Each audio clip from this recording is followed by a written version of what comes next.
This PSA was brought to you by the Peter G Show. You may have second thoughts after the show. Don't drink the faucet.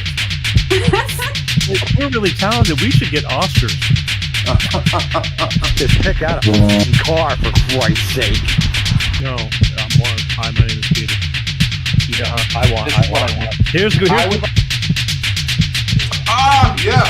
Madam Perry. I need to get back in the genie bottle.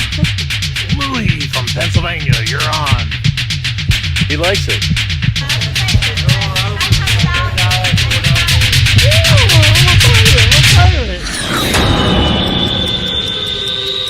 It's showtime.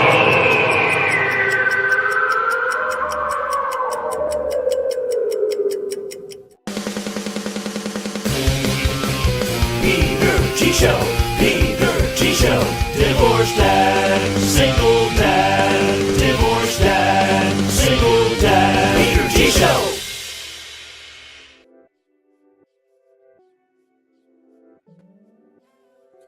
That's right, it's showtime. Wednesday, right here. Life with Peter G, the Peter G Show. I want to thank everybody for tuning in, and for those who will be tuning in, watching in the near future, watching on demand, and watching definitely live, you are appreciated. How the hell is everybody? As always, I hope everybody's doing really well. Let's go over to start with the comments. Hey, Dan, they're already starting in. Way to go, Molly. She's not even on the show yet, and it's way to go, Molly. Hey, Pete. Hey, Paul, my IT department. Sorry, it's going to be one of those days because it's, I'll tell you in a minute. I'll tell you in a minute. Anyway, I hope everybody's doing well. We do have a great show tonight, and that's why I think everybody's all hyped up or getting ready to be hyped up and going to be hyped up. Tonight, from Northwest Florida, part of the country, one of my favorite parts of the whole wide world, and I've been around the world in a lot of places, but this place is still closest to my heart. From Northwest Florida, the Gulf Coast of Florida, tonight, I'm going to have investigative journalist, author, and podcaster host of Gulf Coast Confidential, Miss Mollye Barrows, on this show tonight. So pop the popcorn, get you a glass of wine, hurry up and use the restroom, and buckle up because I got questions. And we're like homies and we don't even know it. She has people that know my people, and someday we'll do lunch. But it's going to be a great show tonight. She is pro. She's got stories. And I'm going to be asking her tonight. So you're not going to want to miss that coming up in a few minutes. But I want to talk about just a quick couple of things. If that's okay. Over here in Southern California, I don't know if any of you heard, but last weekend we had a hurricane threat and tropical storm. That's right. Here in Southern California, hurricane. For those of you Floridians and Southerners, they didn't know nothing about a hurricane party, number one. And it was wannabes. Waffle House. We don't even have a Waffle House, so you can't even ask Waffle House how bad the hurricane is going to be. Inside joke for those who know, you know. But we had a tropical storm, and this place doesn't get a lot of rain, so it was great. But thank God, as the hurricane came further up the Pacific Ocean from Mexico and all that, the water started cooling down. And then as it came inland around San Diego, we got some good heavy rain, which was great. Bad for some people, a lot of washouts in the area, in the mountains, and people who suffered from fires and stuff over the past couple of years. There's some, look, you're going to get a little bit of this and a little bit of that. It's going to happen. But all in all, I had people that were concerned. They go, how you doing over there? It's like, I'm good. Still here. But to top that stuff all off, around 2 p.m. on Sunday, while the rain is coming down, good solid rain. It was great. It washed everything clean. We don't get water to start cleaning up stuff. We had an earthquake. And I'm telling you, I hate earthquakes. I'll take a hurricane over an earthquake any day, although you can't explain that to people who lived only in earthquakes and don't understand hurricanes. But then we had an earthquake about 45, 50 miles away from me, and it was a quick shake. It only lasted for me about 7 to 10 seconds, but it definitely got my attention. I'm like a cat. Hair standing up on my arms. Don't like them because you don't know what's going to happen. You don't know if it's going to take a minute. You don't know if more are going to come back. You don't know how bad it's going to be. Now, in some parts of Southern California where that earthquake was a little bit closer, they showed pictures of drugstores and everything, and things fell down, and it did some damage. It's just amazing how the earth can move, and you're in a big building or a house or whatever, your apartment, and the building makes just these creaking noises, and it's moving. You're moving. Anyway, we had a tropical storm / almost a hurricane and an earthquake at the same time. So we had a hurryquake. Another joke. The jokes are free, by the way. But it was strange. It was definitely strange. We haven't had any serious earthquakes since Northridge in the early 90s, and I was in that one too. Do not like it. That one was the worst of the worst. But cross my fingers, I won't be seeing any of those for a while because they're not that good. But I just wanted to let you know that and so those of you who are going to start, crying climate change and all that, it's like, take a deep breath and sit down. We're not having climate change. This happened also in 1939 or something like that. Not a hurryquake, but a tropical storm / hurricane that came up from the Pacific side. Stuff happens. But I guarantee you, all you people that, I know it's hot as hell down in the Gulf Coast. We'll talk to Mollye about that. And it's been hot as hell. And last year it rained for 2 months, which was unusual. Now you're getting 2 months of heat wave. But I promise you, sometime in the late 90s and the 80s, that stuff happened also. We just forget really quick. We're living in the moment and life is so busy and you forget. But anyway, that's what happened. So moving right along, I just want to enlighten you in current events right here, live on Life of Peter G, the Peter G Show, every Wednesday, like clockwork, 6 p.m. Pacific, 8 p.m. Central, and 9 p.m. on the East Coast. God willing. All right? I tell you I love you guys? I do. All right, so here's what's going to happen. Oh, one last thing. Maui, still prayers for them because God knows there's certain people in this world that are not caring so much about that. There's a lot of loss. A lot of controversy going on about what went on over there. And I'm telling you, people, question everything. I don't think there's forces in this world that are doing things for personal gain. And I feel really bad. I don't know. We'll get into that because next week I'm taking this show all by myself and it's going to be a bitch-a-thon. Hi, my name is Peter. Glad you can make it. But anyway, I just feel bad for these people. They lost everything, and there's hundreds of lives still unaccounted for. And, and regardless of whether you had a fire in your kitchen that almost took your, 20 minutes to put out or something, these people lost it all. So prayers for them. And I hope that the recovery, which is not going to be anytime too soon, is going to be in their favor and not somebody else's. But we'll talk about that next week and the weeks to come because it isn't over. It's just beginning. Okay, here's what's going on. Where am I? Coming up in about 2 minutes, 3 minutes, something like that. I don't know. Lost track of time. We're going to be bringing podcast show host Miss Mollye Barrows from Gulf Coast Confidential on the show. But first, want to hear a little something from my good friends over at Clean Star Products with their money-saving fuel additive DX1 driver. So I'll be right back. Let us help you with the high price of fuel. Hello, I'm Ty Thompson at CleanStarProducts.com. We can optimize your engine, saving you money in gas. Here's how. Our program works the same with gasoline and diesel engines. Whether you're using a car pack or SUV pack, the instructions are the same. Add 1 bottle to your engine oil, and each time you change your oil, add 1 bottle to the fuel tank each and every fuel fill-up. It's that easy. You get 10% fuel economy on average, lower emissions, and increased horsepower. DX1 sells for $2 an ounce, so for just a few dollars a fuel tank, you can optimize your engine, saving you money and gas. Come on, give it a try. It's the finest green grade oil in the world from a California environmental company. You're gonna feel it when you drive. Order online today. We'll get it out right away. CleanStarProducts.com/shop.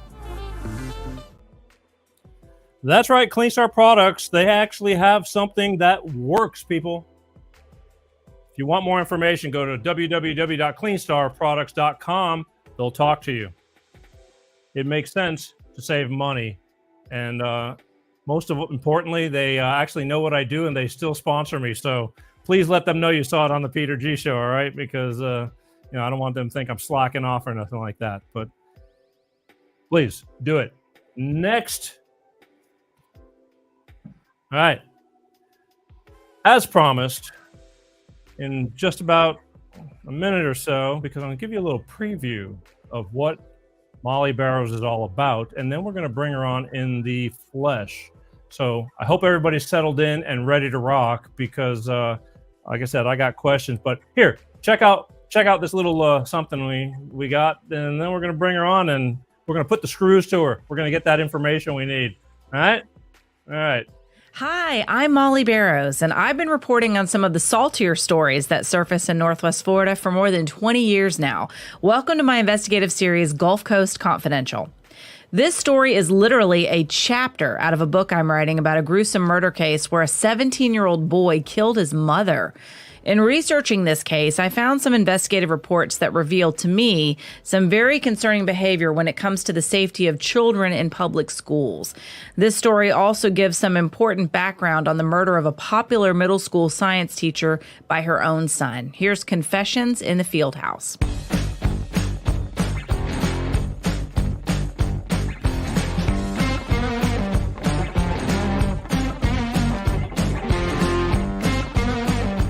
I'm investigative journalist Mollye Barrows. For years, I've covered the stories that made headlines in Northwest Florida and all along the Gulf Coast. Murders, missing persons, and mysteries of all kinds. These cases are far from over for many victims because the full story has yet to surface. Join me for Gulf Coast Confidential, where I dive into the saltier side of the South and expose the lies, greed, and corruption that often weighs down the truth. It's time to turn the tide and get a shot at justice. That's right. Mollye Barrows coming on in seconds. Are you chomping at the bit yet? Should be. That's my little teaser. But before she comes on, I just want to remind you, have you subscribed to my YouTube channel yet? Have you? Well, why not? It's free. Just go over to YouTube, Google Peter G Show, brings you right up to it, and hit the subscribe button. It'll notify you every time a show is on. You can watch it on demand. There's over 300 shows and counting, all different topics. And again, I love the ones that take the time to watch the shows, but if you're on the go and busy, take an earbud, put it in your ear while you're driving, while you're at work, because we all know work is boring. Google Peter G Show podcast. Take the audio versions on like 27 different platforms, Apple Podcasts, Spotify, Amazon Music, you name it. And just take the show on the road with you. It's the next best thing to being there. Just wanted to throw that in because it's shows like this that you're going to be watching that you need to be involved in. Take the initiative. Hit the subscribe button on YouTube. They're killing me over there. Let's do it one person at a time. And now, without further delay, I'm sure they're going, come on. Let's go. Bring on the dancing girls. All right, here we go. Ladies and gentlemen, without further ado, from the Gulf Coast of Northwest Florida,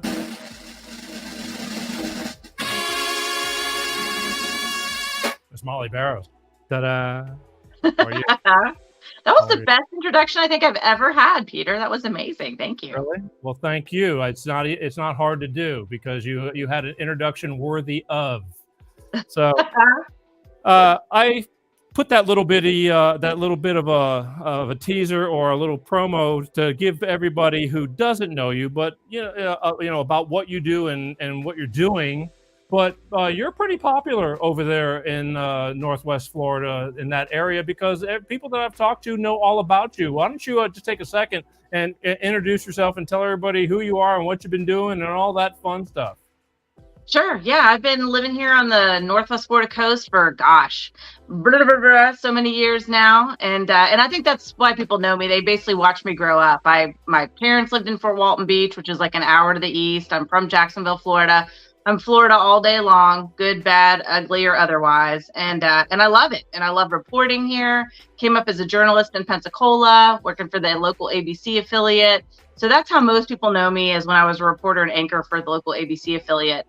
And I did mostly courts and crime reporting, but I covered hurricanes, like you talked about earlier, and those are always exciting. And I've done all kinds of national stuff, especially local stuff. But I tell you, I've ended up doing a lot of national coverage of local stories. That's why I ended up doing this podcast, because there's just so many crazy stories that happen right here on the Gulf Coast, and it just has its own unique salty flavor. I mean, crime is everywhere, and we get a lot of the same crimes that other people do, but it's just got that southern flair of weirdness. It's the Florida man stories. It's the Florida woman stories, which can be even weirder than the Florida man stories. So I love it. I love reporting here. I love being in Northwest Florida, and I just love the internet for making it possible for me to stay here and still do what I love and report on all the craziness. I get it. And, it's funny how you use the saltiness of, because, every time, even my daughter, when we're down there, you see everybody with stickers on the back of their truck, salt laugh, Yeah. I know. It's kind of predictable, isn't it? I know. But there's it's warm-hearted to be predictable, I guess. No. It's good. It's, salt life. Everybody loves the Gulf of Mexico. The water is the biggest draw of the whole thing, and the sugar white sands. 80-degree water. I don't even go in the Pacific Ocean over here. It's cold and it's rough and it's rocky, and I don't deal with it. I wait till I go back to Pensacola, and then I live in that water. Yeah, and you have great white sharks and stuff, and I don't even want to deal with that. But I do. I've actually covered shark attacks here on the Gulf Coast. I don't even know why I'm bringing that up. But that actually, not to digress, but the first time I think I ever was on national news was on CNN a million years ago, when a young kid named Jesse Arbogast had his arm bitten off by a shark, and that's not funny. I don't mean to giggle about that. That's horrible, and bless his little heart, it was a terrible thing. But the part that is just so Northwest Florida is that they ended up, the shark was caught in a little pool close to the shore. It had gotten caught between a sandbar and the shore. And so the rumor was that the boy was there with his uncle, and the uncle had been shark fishing. I don't know if that's true or not, but at any rate, the shark had bitten this kid's arm off and gotten a chunk out of his leg. And the shark was still there. And when authorities arrived, and it was still alive, and they wanted to get the boy's arm out of the shark, so they shot the shark. And then they used this police baton to pry its jaws open, and they got the arm out. So they life flighted Jesse Arbogast, and then they transported by ambulance his arm. And he ended up surviving. His life was not the same, bless him, because most of the blood had drained out of his brain. So it caused some disabilities for a while. And I think he's since passed. So I don't mean to be such a downer right off the top of the show. But it was just crazy, going back to just crazy stories that happen along the Gulf Coast, shark attacks. But great whites, I don't know. That's a whole different animal. I just wouldn't even want to. And it's cold and the sand is brown, but it's beautiful. The views are beautiful. Anytime you're on the coast, it's pretty.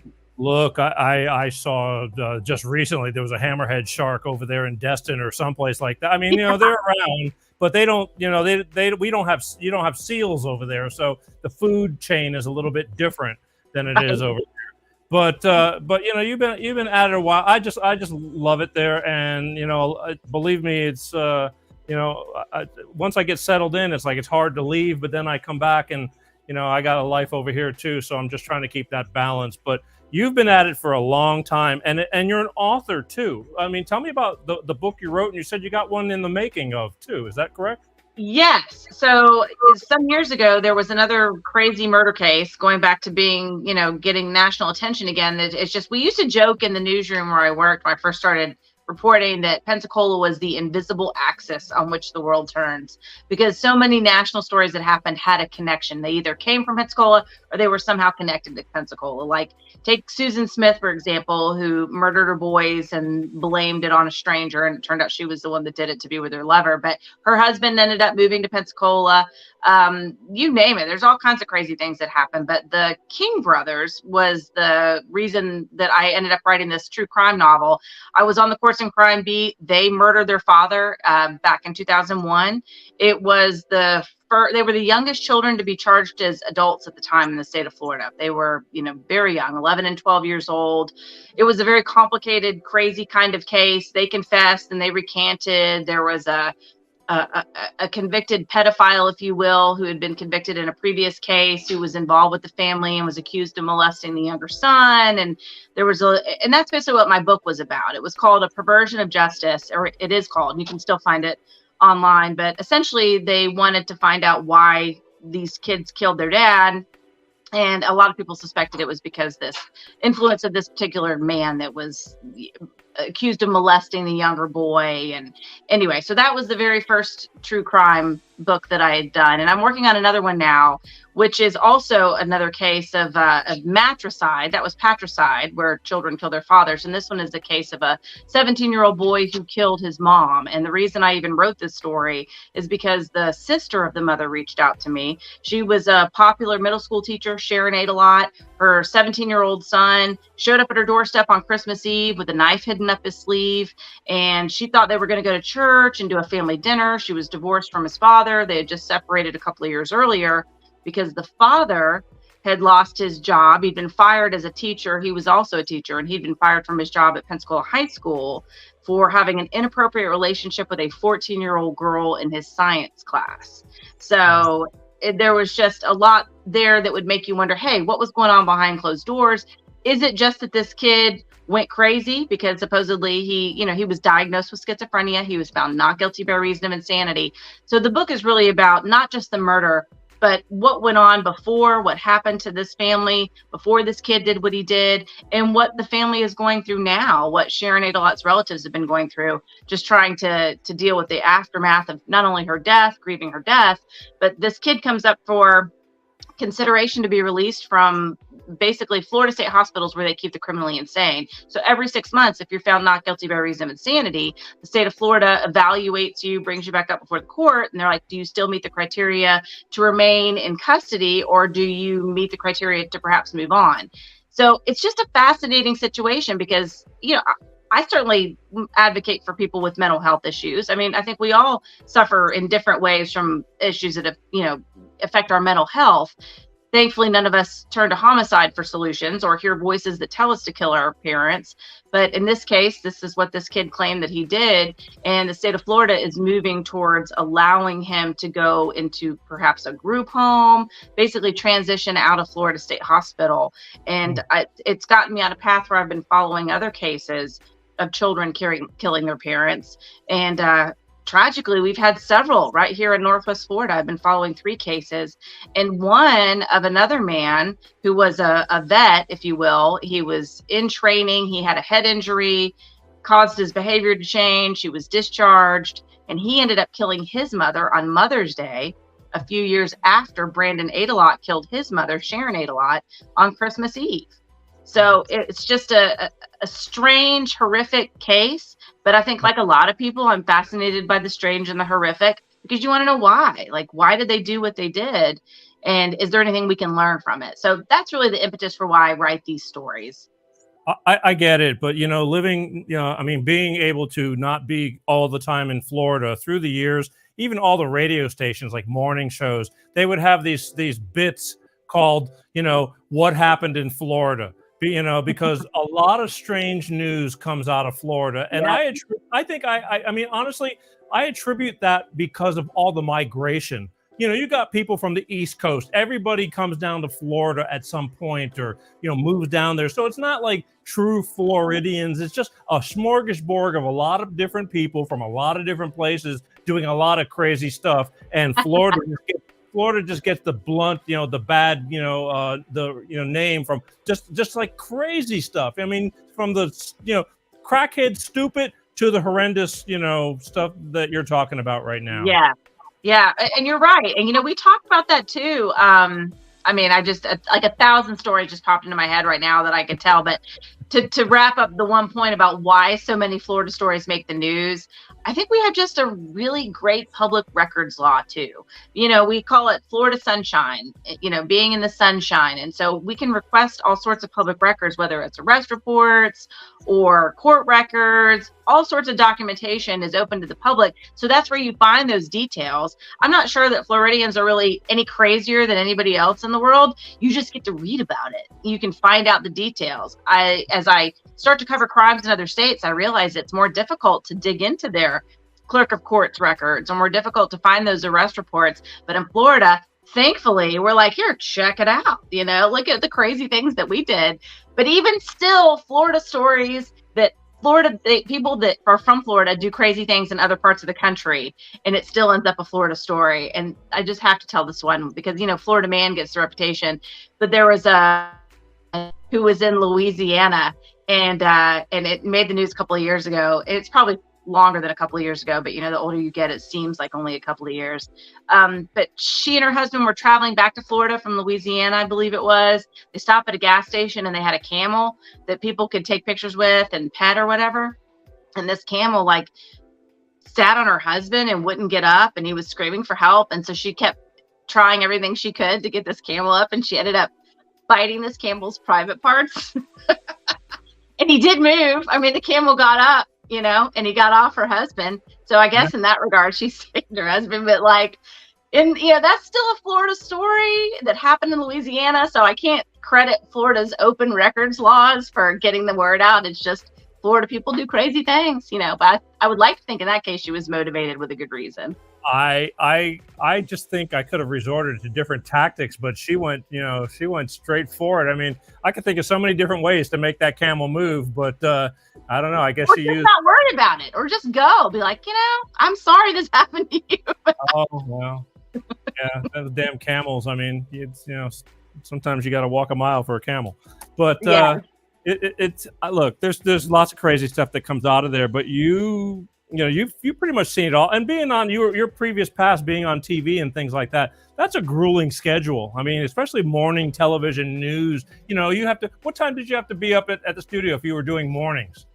Oh, I got up at 3:00 in the morning to be there at 5. And then I think, after I got off the morning show, it started at 5. And then I think they started at 4:30 later on. I couldn't imagine. I mean, it is. I mean, it's enough to make you hate your existence, like getting up that early in the morning, you have to go to bed so early.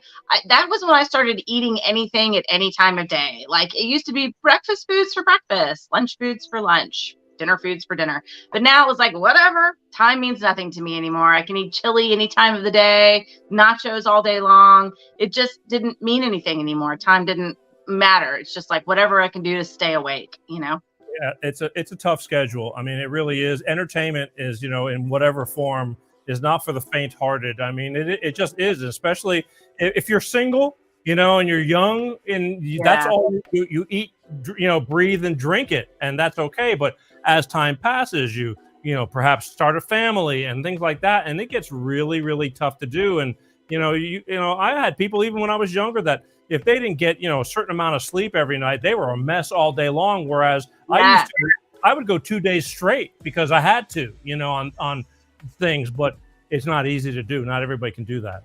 Yeah, no, sleep deprivation is the worst, and I get mean and angry. I'm probably more like the camel, wanting to sit on people and not get up because it's just doesn't put you in a good mood. But yeah, by the time I was on that morning show for like 5 years, and towards the end of that 5 years, I was like, whatever, I think I'm done with TV. I can't do this anymore. It's taking a toll on me physically and mentally. When you're worn out, you just don't have as good of an attitude about things. And then right about that time, they were launching a 4:00 newscast. So I applied for that and I got it. And then so for 1 year of my TV career at that particular affiliate, 18 years I was there, and I had 1 year where I had a normal schedule, which was like 9 to 5. So when I got the 4:00 newscast anchor position, I came in at 9, I reported during the day, I anchored the 4, and then I left. and it was wonderful. I had a life afterwards. But then, but then they were like, oh, you're doing great at the 4. How about the 10? How about launching another newscast at 9? And it is wonderful. I love live television. You get it. You know what it's like. I mean, there's nothing like it. It's so much fun. It's exhilarating. You're sort of in the know and getting to be involved in all sorts of different things. But at the same time, it's a big sacrifice. You do have to give up time with your family. You do have to give up time with your friends. It does take a toll on your body to a certain extent. And, a couple of years into that nighttime schedule, I got married, I had a child, I had some major family changes. So I decided at that point that it wasn't worth it to me. And, the internet was starting to take over, and I thought, well, let me put my family first for right now, and I'll keep the television stuff on the back burner. In fact, when I left that station, I didn't even intend to do television anymore. But, as so much happens in life, I think what you're meant to do ends up falling in your lap. And TV opportunities came to me again in other ways. And I realized, I really do love this. I want to do what I enjoy doing. I want to do what I feel like I'm good at, but I also want to have that time to spend with my family and take care of my family. So it's still a constant balance. It's not like I've found the answer and it's all working out perfectly now, but it is much better than it was before. I do love the excitement of the daily newscast. I'm working for the Pensacola News Journal now as a newspaper reporter, but I say that loosely because really it's all changed. I mean, newspaper and TV, we could go on and on about the business models of both, but it's all merging and becoming the same sort of product. It's all online. They both use video. They both use pictures. It's all about just succinct storytelling conversationally so that people understand what you're talking about in a world where everybody's easily distracted. Yeah, I don't think television and I think everything like your major television, I think they're struggling. NBC, CBS, ABCs. There's too many places to go to now. On the spot, you don't have to wait for their programming and the things are changing, but it's the way of the world, because I don't think there's any perfect thing to anything. I mean, with life struggles, everything is kind of hard. It is what it is. Paul is saying Molly's going to make you look good tonight. Yes, I am in agreement. I am in agreement. Thanks for that, Paul. Oh, I love him. Thank you, Paul. One of your fans. One of your fans. Nobody holds back over here. There's it's just take it. But well, do you miss Pensacola? How do you like? I mean, I'm sure I loved LA. Every time I've ever been out there, I love it. I love the weather. I love the people. I love the laid backness. I even dig the traffic. But like, how do you like it? All right. Compared to Pensacola. All right, you got a minute? Yes. I think, hang on.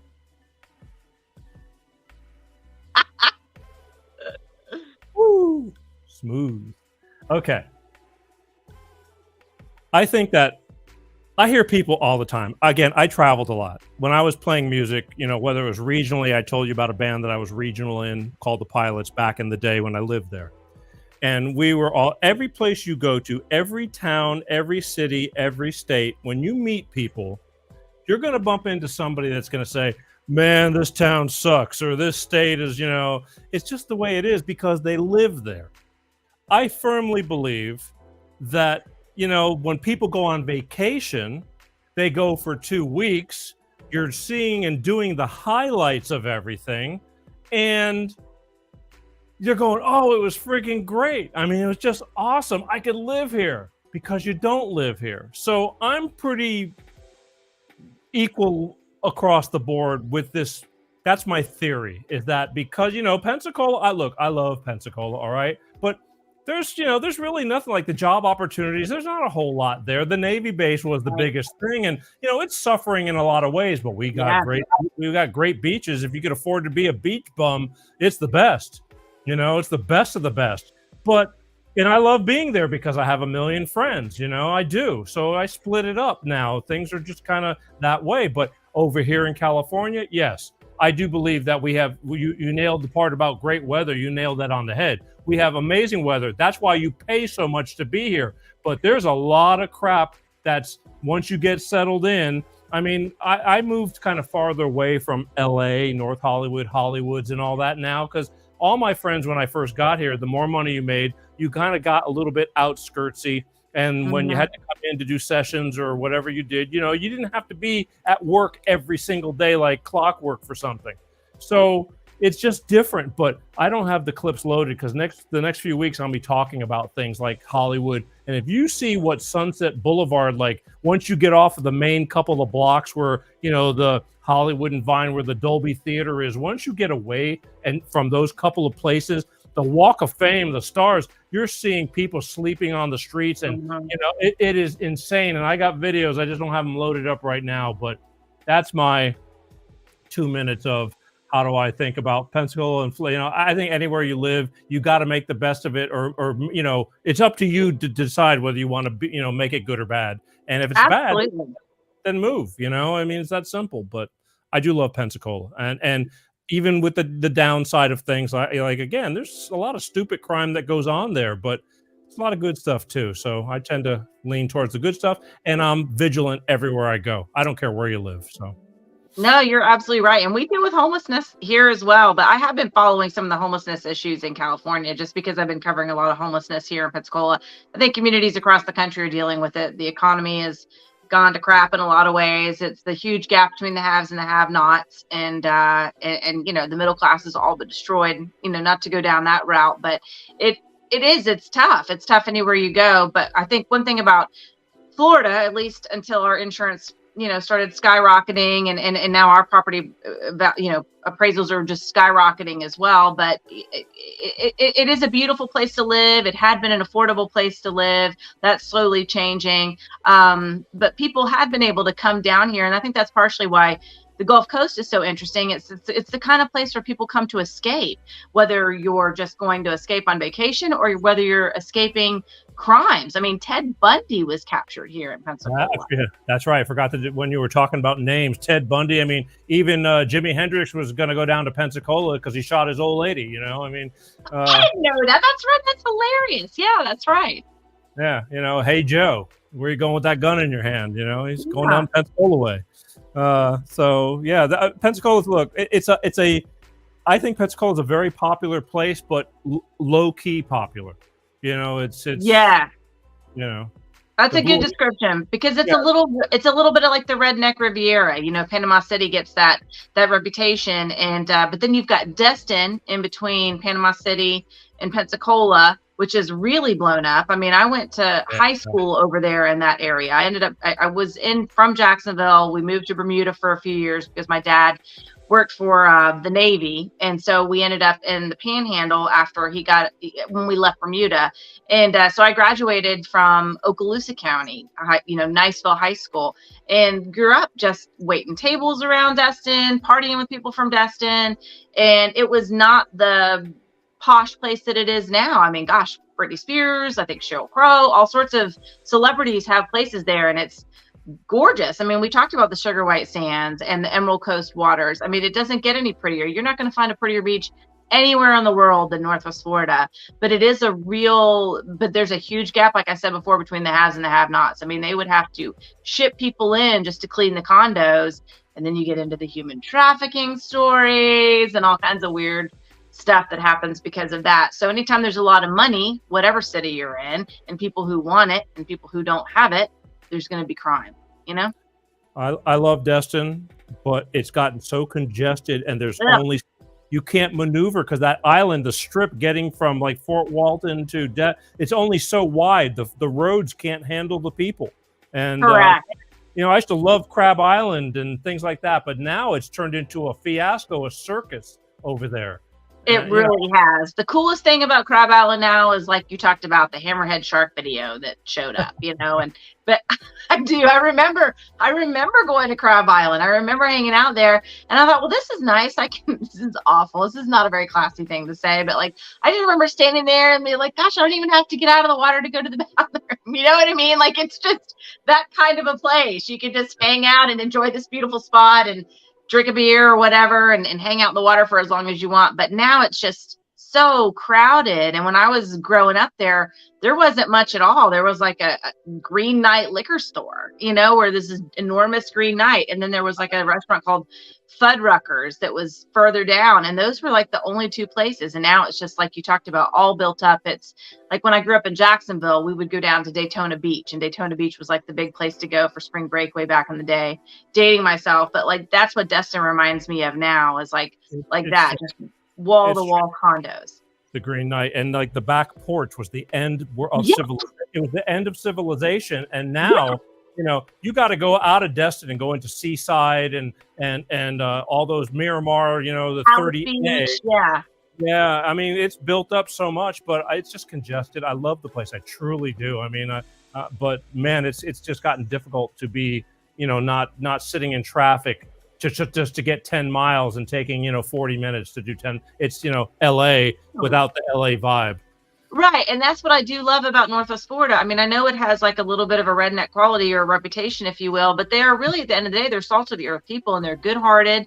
And it's really more Alabama than it is Florida when you compare it to the other parts of the state. I mean, you think of Florida, and it immediately makes me think of like a Tina Fey joke and how she described Florida compared to the rest of the country. But I won't say it. But it is like, it does get that reputation for being kind of, out of the norm, as we talked about. And you go further south and it's much more metropolitan, and you have different, there's just a more of a Hispanic influence with Cuba and all sorts of, like you talked about, the immigrants. But I grew up in Jacksonville, which was North Florida, and they were really more Georgia. Like I grew up hearing about the Georgia Bulldogs more so than the Florida Gators. And then I come over to Pensacola in Northwest Florida and Okaloosa County, and then later in Pensacola, and it's all about LSU or Alabama or Auburn. So it's just, that influence is heavier in the Panhandle. So you do have it's the buckle of the Bible Belt in a lot of ways. And I think that's another reason why I've enjoyed covering crime,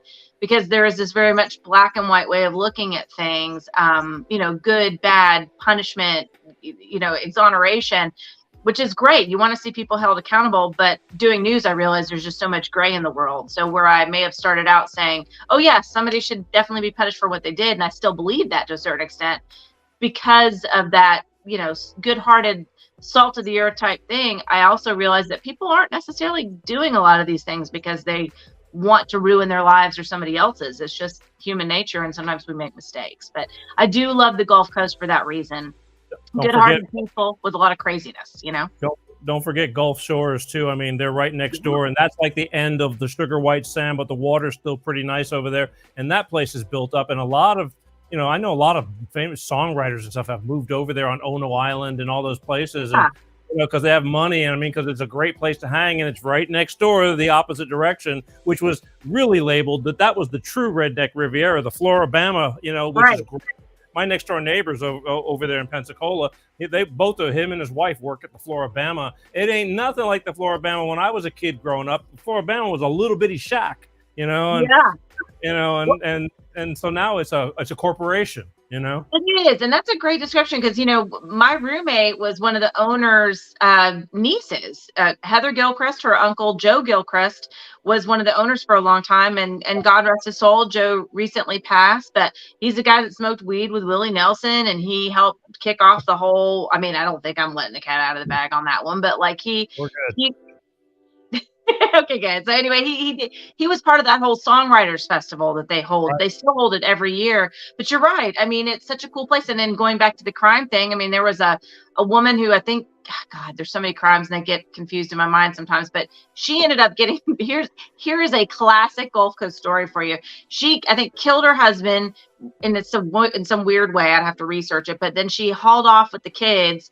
And like a lot of people, they come down to the Gulf Coast. And I guess that's because, like, in their mind, this is where the world ends. It's the furthest place they can go before they hit the water. Nobody will find them here. So she ended up getting arrested by the police at the Waffle House across from the Floribama with her kids. You know what I mean? Like, that's just as Gulf Coast as it gets. But I love the Floribama. Many is the time that I have spent at the Floribama, at the Songwriters Festival, just having a good time, multiple rooms with multiple bands. But I remember what you're talking about when it was just like one place, but then now that they've expanded, and then they do the mullet toss, and that's kind of a fun thing too, tossing mullet. Who would have thought? But yeah, and again, you just mentioned Waffle House again. Nobody understands the power of the Waffle House. I love it. The Jonas Brothers do. They wrote a whole song about it.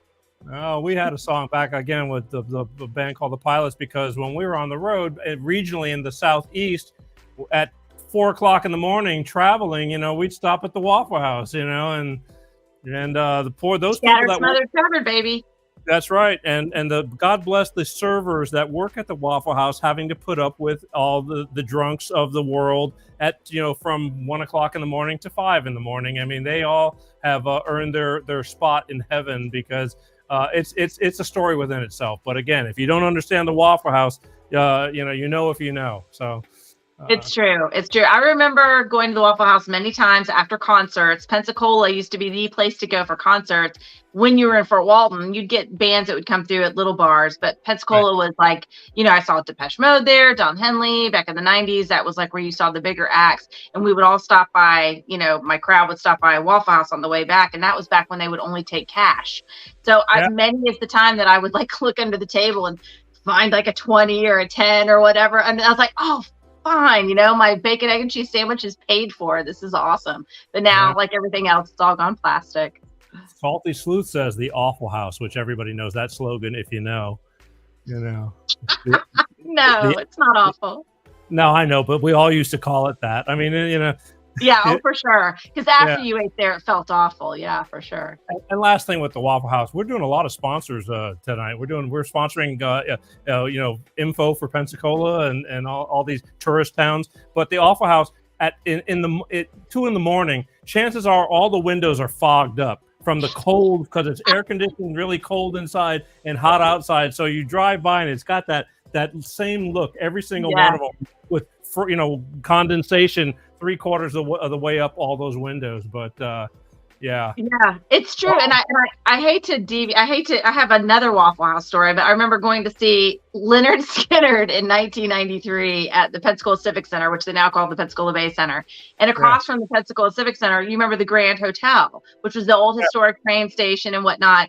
So, I came over from Fort Walton with my pals, and we're partying down at the Grand, and then we go to the concert, and we come out, we went in, I have shorts on, it was like 80 degrees when we went into the show. You can come out 3 hours later and it was cold, it was snowing, and they called it Superstorm 93, and they were making like little mini snowmen on the steps of the Grand Hotel. And then of course we went to the Waffle House afterwards, and just what you were talking about, all that condensation, because it was warm inside that time and then it was cold out, and everybody's like writing inappropriate things and the condensation and whatever. But it was fun. I mean, Waffle House is a source of some good stories.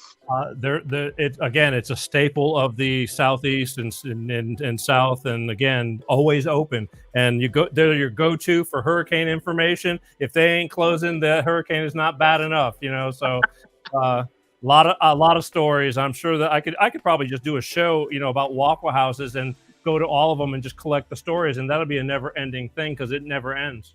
That's a good idea, actually. Yeah.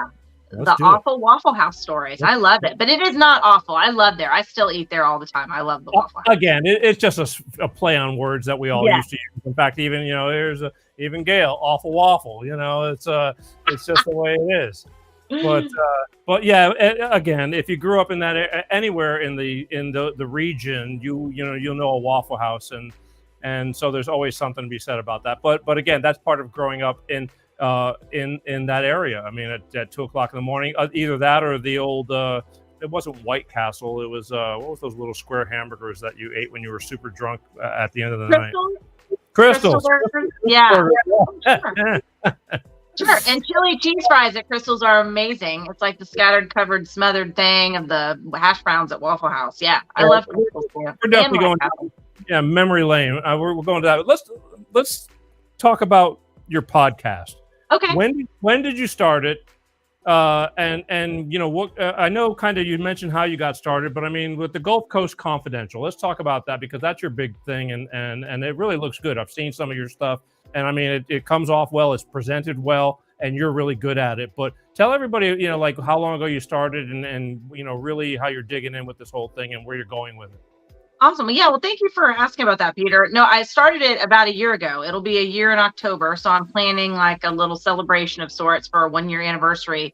We've talked about how long I've been reporting on the Gulf Coast. And there's so many stories over the years that I remembered. I remember, we talked about the King brothers, and I wrote that book, A Perversion of Justice, about their case. Well, part of the impetus of me even writing that book is because I just knew when it happened, just even before it blew up nationally, that it was going to be a big story just because of the interest, immediately locally.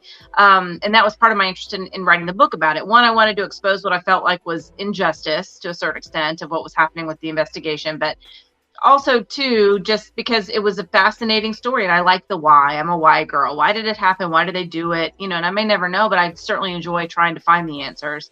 So there's so many stories like that surface all along Northwest Florida, along the Gulf Coast.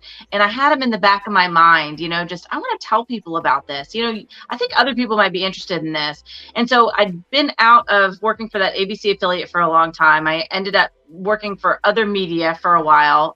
Even, I hate to even say this because I know people freak out, but like I worked for RT America, which is, a newscast that was funded and produced by Russian, but it was for an American English speaking audience.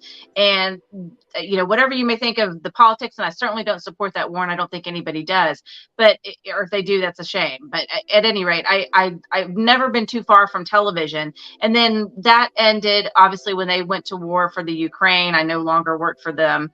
And they shut down that broadcast. But I had all these stories in my mind that I wanted to tell. I needed a creative outlet because first and foremost, really, with all my TV experience, I'm a writer. Writing is my first love. I love storytelling. I've been writing since I was in grade school. And so I didn't really even have a plan when I went to college. I was just like, I'm going to go to college and I'm going to get a degree. And so I waited tables at a barbecue restaurant in Fort Walton Beach and lived with my parents to put myself through school back when you could do that and not be, decades in debt when you graduated. And then, fortunately, I was blessed enough to get hired on at the ABC affiliate in Pensacola, like pretty much right out of college or soon after. So I just had this plethora of stories of things that interested me, and I thought they would be interesting to other people who maybe weren't familiar with this neck of the woods, weren't familiar with some of the crazy crimes that I had seen and covered. And I thought that I had kind of an idea of maybe what, if it was interesting to me, I thought maybe it'll be interesting to other people. So I started playing with the idea of the Gulf Coast Confidential as a way to start sharing some of these stories. And I had also been working on that Adelot case for a long time, the case of Brandon Adelot, the 17-year-old who killed his mother, Sharon Adelot. It was just brutal, Peter. It was a terrible, terrible crime. He all but decapitated her on Christmas Eve in the doorway of her own home. He embedded 2 knives in her eye. They had to use orthopedic surgical tools to remove it. So I don't dig into these stories for the gruesomeness of it. It's more, again, I'm the why person. Why? That's just a terrible thing to do, especially to someone that you love, But then there's all kinds of crazy Gulf Coast stories that thankfully are not as gruesome, but are still the kind of things that make you go, Lord, what in the world did that happen? You have the Jesse Arbogast story. My God, this shark bit this kid and he survived, and his arm was transported by ambulance and his body was taken by life flight. So there's just a lot that I wanted to share to not only, interest people, but to share what life is like here along the Gulf Coast. So a year ago, I decided to start sharing some of these stories that I'd personally experienced or that I'd personally been interested in. And it has since expanded to other stories nationally as well. I do some of my podcasts with Pam Hill, who is the sister of Sharon Adelot. She is actually Sharon Hill Adelot.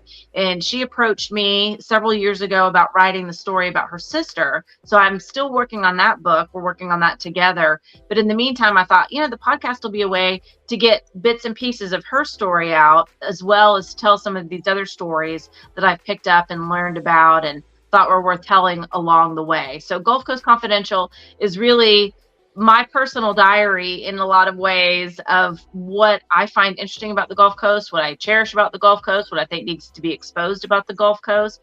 And by doing so, I don't think the Gulf Coast is unique. I think the crimes that happen here, the good, the bad, and the ugly, it's happening in other cities and other communities.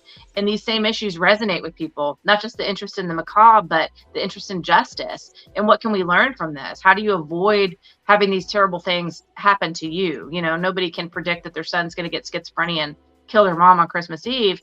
but Yeah. there were domestic violence issues in that family before that event even happened. So what can we learn from some of these cases is really another big motivator for me doing this podcast. Oh, your show comes off well. Again, and they're up on YouTube, right? Yes, yeah, Gulf Coast Confidential is my YouTube channel. All right, so people should go and subscribe over there, and to my show, please. Yes. But I've seen it, and I mean, and there's lots of people that do shows. Number one, I think a lot of people are just hooked on true crime. I mean, my daughter would tell me that her and her mothers were up, watching whatever, there's like true crime channels, so people love seeing that. It's like that morbid curiosity, I mean, as to the why. And again, it is why, because it's like, how do you do something like that? That's beyond at least anything I could fathom, or stomach or whatever. It is a big why, but your podcast, number one, when you told me that you had a podcast, or I was told you have a podcast, I thought it was a audio only podcast, but yours is visual. They get to see you talking about it, and with whoever you may have with you, and you have it also on audio as well, correct? Yes. So you can find it wherever you listen to your favorite podcast. It's on most streaming platforms and also, of course, on YouTube. But I work with a great production team. I'm very lucky to have them, and I'm appreciative of the work that they put into it. And it's, like I said, I'm just getting geared up to celebrate my first year anniversary, and there's a lot more stories planned.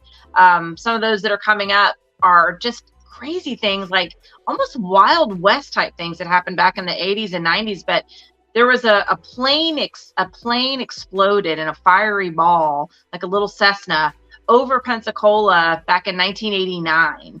And on board was an executive for Gulf Power, which was our local power company.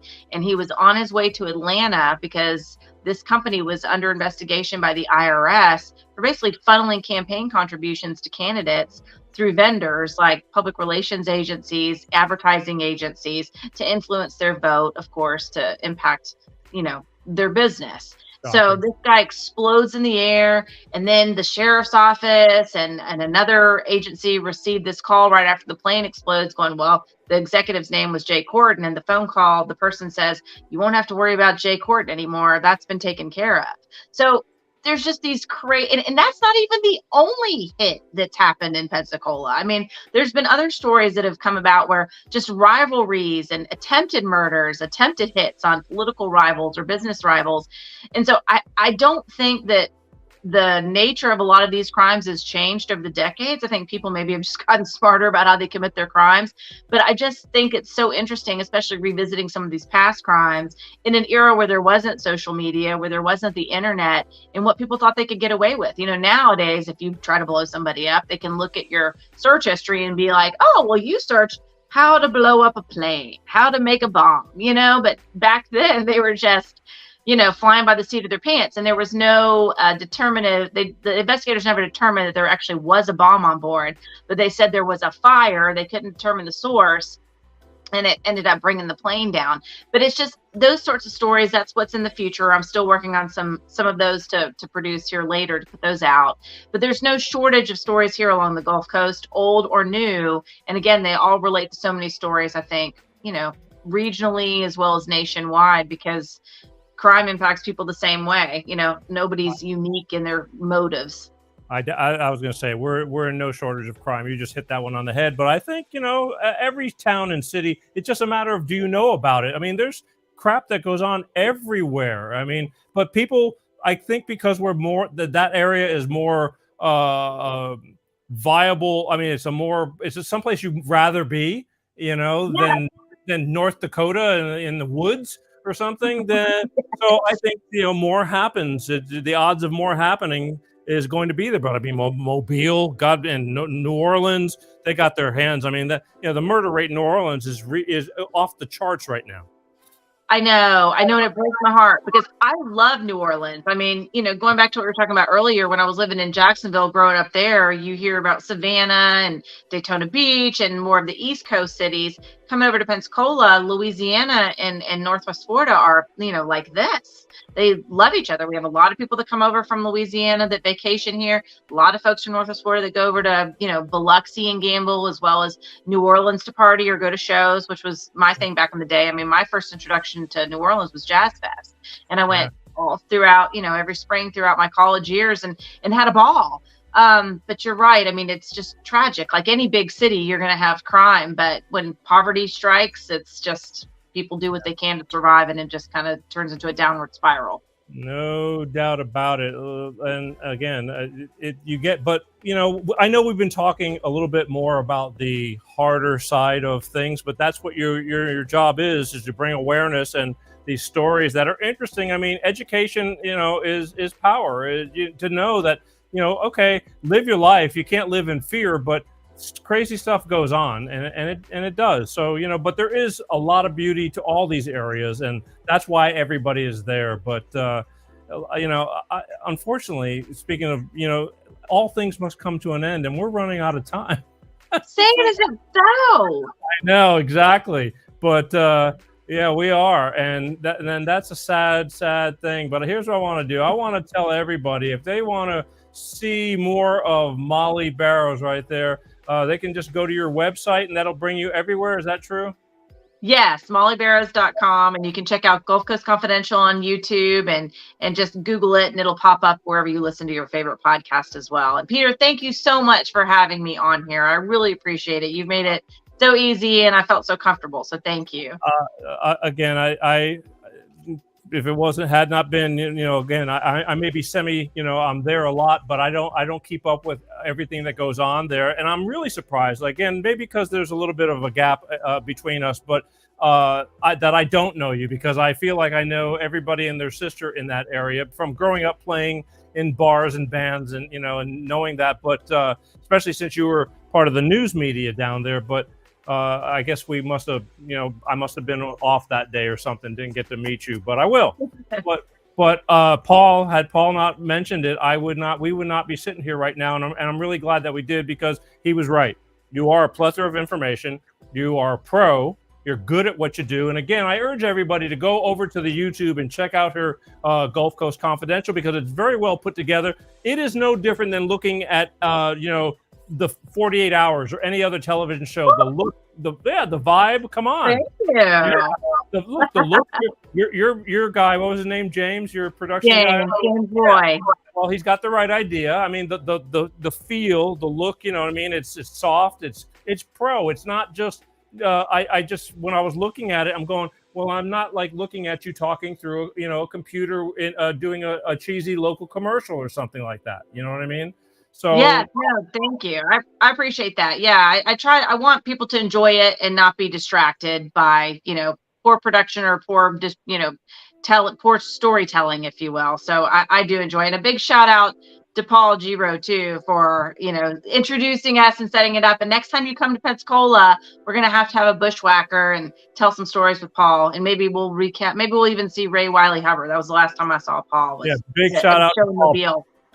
Believe me when I tell you, Paul's my main man over there. He takes care of a lot of things for me, and I thank God for. I mean, he's been around me in my life, and we've been around each other since I was visiting there, because I had cousins that lived in the same neighborhood when I was in 6th grade, and I had met him.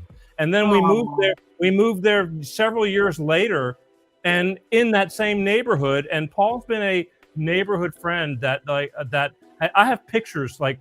He's kind of always been in and out of my life, and believe me, especially these past years, since both my parents are gone and all that, he oversees a lot of things. So big shout out to Paul and a big for getting you on the show. But even Ed says, "Great show. Mollye is the face of Pensacola." So I got the face of Pensacola right here? That's undeniable, Ed's an author too, by the way. He's an investigator who wrote a story about As the Crow Flies. He busted a guy who was a drug dealer. So it was great. Smuggler. Again, there's a lot of history and a lot of really valuable things that come through Pensacola and the people there. And that's why I used to see musician friends of mine, they're going, screw this place, I'm moving away. And 6 months later, they come back with their tail between their legs. I never really came back that way, but I love that place. I will always love that place. And whenever, hopefully a long period from now, when I finally am not able to be on this earth anymore, I will be buried in that place, So because again, I call it home, even though I was not born there. It is home for me since I was 15 years old. So again, it's a beautiful place to call home for sure, and we can't wait to have you back anytime you're ready. Well, I'm in and out, but I kind of keep it on the down low because everybody starts going, "Oh man, you're in town and you didn't call me." It's like, I understand. You just want to chill. Yeah, it's too much. To be popular and in demand is exhausting. I'm not popular or in demand, but I'm very grateful because I've made a lot of friends and haven't done enough wrong to not have them as friends. I'm very blessed with all the friendships. I'd see people that were really having a hard time with their own lives, and I'd come in and my mother was getting sick, and they're going, "Peter, man, if your mama needs anything, you just let me know." And I'm thinking in my head, dude, you are barely breathing on your, but yet they would do that for me. So believe me, and I think that faith and that love for all the people that I have is truly what has made it why I love being there so much, because I haven't done many wrong, or if I did to any, it was by mistake, and I apologize. But I just try to keep, life is short. Let's all we all just get along. It is right there. I know. Just visit the Floribama and chill. Toss a mullet and relax and listen to a live band and enjoy ourselves. I agree. The Gulf Coast has a lot to offer, but so does LA, and you're rocking it. It's wonderful that we can still see you, catch up with you. There's a lot of things. It's like, don't ask, don't tell, my LA. But, I've chilled since then. Well, actually in Pensacola too. So I was. Oh, for sure. Yeah, but all good stuff. I mean, I don't regret any of it. I'm just thankful I lived through it. But anyway. All right, last Gulf Coast confidential story, Peter. You just let me know when you're ready to tell it. I'm ready. I just make the appointment. Let's just make the time. I don't know if I'm no, maybe not. Maybe not. Either way, last look right there, folks. Mollye Barrows, author, investigative journalist. She hosts the podcast of Gulf Coast Confidential right there, and she's really good at it. And the shows are great. Go check her out, and this show will live on too. So share. But again, I thank you for taking the time, because I know you got a kind of busy, hectic schedule too. You're a mother and you got to work, and we're kind of had to squeeze a little bit of getting around everything. But here we are, and it's in the can, so to speak. That's showbiz talk. Woohoo! Well, thank you so much. I've enjoyed it so much, Peter. I appreciate it. And best of luck to you. I'm excited for all you're going to do. This is just fantastic, and I see great things. We're friends forever now, so it's all good. But wave goodbye to everybody, and I'll talk to you soon. Bye. All right. I love you. Thank you. Love you too. Bye. Bye. There we go. Well, there she was, right there. Hang on one second.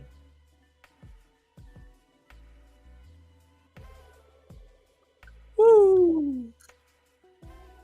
Good stuff. No, I was talking about the show. Pretty good, huh? Huh? Mollye Barrows right there. There's her website. Check her out. mollyebarrows.com or www. You don't even have to put that in anymore. That's old school, which I still do, but I forgot this time. But she's got a website. That'll take you to everywhere she goes, or go to her YouTube and subscribe to her YouTube channel right after you subscribe to mine, or vice versa. I'm struggling. She's going to get really big because she's doing interesting stuff without getting banned. I have a bad habit of talking about things that some parts in this world just don't want you to say things, and so I get slapped on the wrist. But either way, she's got a great show going on, and I think that's going to pick up some traction, and then maybe you won't be able to get to her, but right now it's in its truest form. So I strongly advise that go check her out right there at www.mollyebarrows.com. Tell her you saw her on the Peter G Show. Let her know. I'll have her on again. We'll talk about some true crime. Right now, the first show, when I bring on somebody, I like to do a little background. So we talked a lot about the area, because we both can relate. But I think a lot of you guys can relate too. And if not, go down there and check it out. It's a great place to go spend a few weeks. No doubt about it. If not the place to go spend a few weeks, it's affordable considering, even though everything's going up. But it is what it is, and it's a good thing. So I recommend it. Peter G gives it 2 thumbs up. All right, listen. Speaking of YouTube, I'm going to ask you, if you haven't subscribed to my YouTube channel, why the hell not? Please just go over to YouTube, Google up or search Peter G Show. Hit the subscribe button. It's really super simple. I would deeply appreciate it. They have shadow banned me a lot and throttled me back because I'm a bad boy trying to talk about things that are truthful and, in my opinion, the truth. And again, there's a lot of censorship going on, and they kind of hit me because it's easy to stomp on the little guy. But if you keep subscribing to that channel, they will let me grow, and then I'll outgrow their objections, and they'll start opening up the the throttle to let me be seen a little bit more. But go do that. Again, I love you guys for taking the time to watch the Peter G Show. But if you don't have the time, you can take the show on the road with you. Put an earbud in your ear while you're driving to work, commuting. A lot of people spend a lot of time in their cars. Just put an earbud in your ear. Google Peter G Show podcast. Take the audio version with you. I try to be conscious of when I do my shows that you can listen to it and still get the big picture. Once in a while, I do some stuff that I would like you to watch. Hard to interpret it, but for the most part, the shows are still very digestible from listening to them while you're at work or in the car or whatever the heck you're doing, running, exercising. Over 300 shows, all different kind of topics. Tonight, we're doing true crime. Another night, it could be alcoholism or narcissism, or I'm just bitching and ranting about current events, which I'll be doing next week. So you might want to tune in for that. I kind of get kind of animated when I start doing things like that, and I start frothing at the mouth at times, but I still think it's worthy of. I just try to bring things to your attention, to open your mind. Everybody's got opinions, and believe me, when they don't like what I'm saying, they let me know it, but that's okay. But we still need to get along. Division is not where it's at, folks. We all can't be, if we were all, honky-dory with everybody, we'd all be married together, but we're not. But we're all individuals, but we still got to, we're on one planet, so let's make this work. Life is short. Getting shorter, too. Anyway, I want to thank you for tuning in with Life of Peter G, the Peter G Show, right here every Wednesday, like clockwork, 6 p.m. Pacific, 8 p.m. Central, and 9 p.m. on the East Coast. Definitely, God willing. I realize every day when I wake up that it doesn't have to be this way, and I do thank God for letting me have another day. Whether you want to believe or not, I figure it can't hurt. Lord knows, growing up, I'm losing friends as we get older, and things are happening, and people are getting sick, and you don't have to be here, and it's over. It might be not over in a different way, but I kind of like life, and I love being here. So letting me be here to do this with you is definitely a blessing, and I thank you for you taking the time. I know life is full of choices. To sit and watch a long-form show, it takes a lot of dedication, but that's why I can't tell you enough how appreciative I am for you. And please hit the subscribe button. That way, we're going to stick it back to the man. I want to see you all here every week if possible, but if you can't, all the shows are on demand. You can catch stuff at your convenience. But I love when you tune in live. I had somebody tell me, that said, I said, well, you missed the show, no big deal. You can watch it whenever it's convenient. They go, no, but I like watching it live. And that's kind of cool. I appreciate that. You can comment. And another thing, if you want to make comments that can be seen, please go and subscribe and do it on YouTube, because I have 3 different Facebook pages that this show is running live on right now. And 2 out of 3, I can't see your comments until after the show, and I have to go and find them to acknowledge you. My personal private page, it just won't let the comments be seen on here. Eventually, I'm going to start turning off those channels, and hopefully you'll follow and come on to the main channels, because I'm spread out all over the place. And the reason why I say this is all this stuff is because I have to. Because again, I'm all over the map, and I want you guys to start coming in closer. Let's all bring it home, and hit the subscribe button on YouTube, and watch it from there. It's real simple. Even though I know you may be watching from Facebook or something like that, and if I turn off the Facebook channel because I'm going to have a show that's going to be, threatened by being banned, I'll tell you, and we'll go over back to Facebook. But please do it. All right. Again, this has been a PSA from Life of Peter G, the Peter G Show. I have to tell these things because sometimes people don't understand. I'm appreciative for all you got follow me on my personal page, but it's going to go away one day, folks. And I just want to bring you over because you're taking the time to watch, and I love you for it. All right. That's it. We're wrapping it up. Again, thank you. And my name is Peter G. And just remember, more than anything, as we wrap this up, to be kind. Life is a bitch. It is. People are having problems. The struggle is real. I watch it every day on Facebook's, prayers for my mother, prayers I'm having surgery, so-and-so is suffering, somebody passed away. I get it. That's why I started this show, because I give a shit. I feel you. So I feel that. I've been through it. And I'm just here to say, you're not alone. We'll talk about these things. We share stories to let you know that you're not alone. So a lot of people are very private. They don't talk about things. I talk about my own issues in order to let you know that, like, nobody's perfect. Whatever your perception is over here, the struggle is real. It's nobody sitting on top of a high mountain looking down at the little people. It's not that way. I'll never forget my roots. I'm just you guys with a TV show. And that's all it is. So again, be kind.